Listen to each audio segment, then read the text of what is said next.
The desert did not forgive. It had no memory of the sea that split, no record of the water that turned sweet, no care for the man who had carried a nation on his back through all of it. It only burned. Moses walked ahead of them, always ahead. The people behind him were not the same people who had crossed the water singing. Something had changed in them out here. The songs had dried up faster than the wells.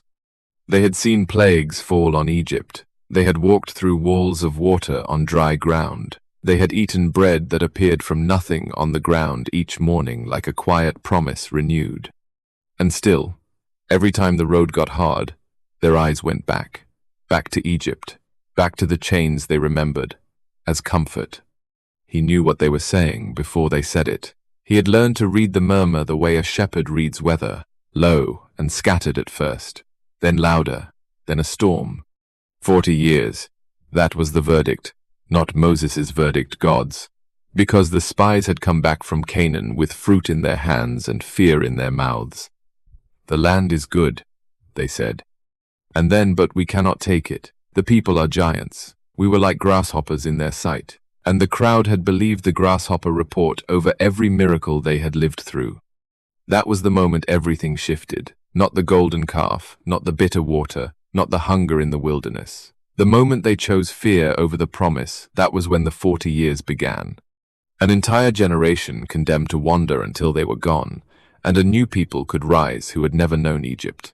Moses had pleaded, "Lord, if you destroy them here, the nations will say you could not bring them in. Show your mercy." And God had listened. He always listened. But mercy did not mean escape from consequence. It never had. "Pardoned," God said. "But none who saw my glory and tested me will see the land." Moses heard those words and felt something settle in his chest like stone. He would not cross either. He would lead them to the edge and stop there. He had always known the work might not end the way he wanted. He had never done it for the ending. He kept walking. There were days the people screamed at him, threatened him, nearly stoned him. There were days he fell on his face before God and begged for them. There were days he climbed mountains alone and came back down radiant in ways that frightened the people who had sent him up. He wore a veil so they could bear to look at him. Miriam died in the desert. Aaron died on a mountain, stripped of his priestly garments, passed to his son before his last breath. Moses buried them both in land that would never belong to any of them.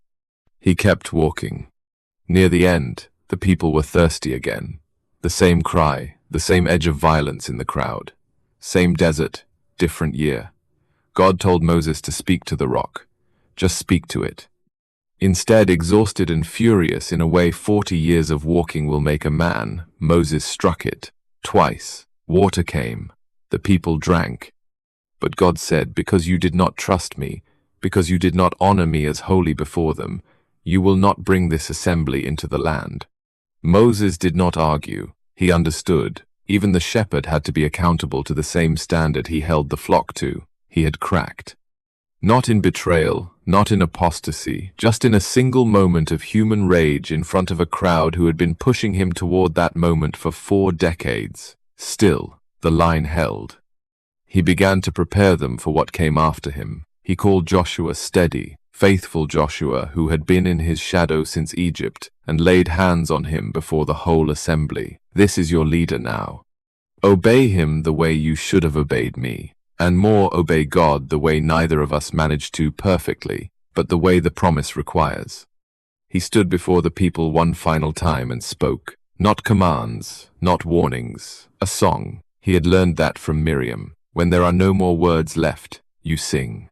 He sang about the rock that sustained them, about the eagle that stirs its nest and carries its young on its wings, about the fire that would come if they forgot, and the mercy that would return when they remembered. "Be strong and courageous," he told Joshua. "Do not be afraid. The Lord your God goes with you wherever you go." He said it for Joshua. He said it for himself. Then God said, "Go up to the mountain." Moses climbed alone. He had always done the hardest parts alone. From the top, God showed him everything. Gilead, Dan, Naphtali, Ephraim, Manasseh, Judah, the valley of Jericho, the full span of the land he had spent his entire life moving toward. "I have let you see it with your eyes, but you shall not cross over there." Moses looked at it for a long time. The land was real, green and wide, and exactly what had been promised. He had never doubted it. He only wished he could have set foot on it. But the work had never been about his feet. It had been about theirs. He died there on the mountain. The scripture says God buried him, and no one knows where. No grave to visit, no monument. Just a man who met God in a burning bush with no shoes on, who went back to Egypt when he would have rather stayed hidden, who raised a staff over a sea and watched it split, who climbed mountains no one else could climb, who carried a people who did not always want to be carried, and then was quietly returned to the ground. The people mourned him for 30 days. Then Joshua stood up, and the journey continued. Moses had done what he was sent to do, not because it was easy, not because they deserved it, not because he always got it right, but because when God calls a man to lead, the man either answers or he doesn't. Moses answered, every time.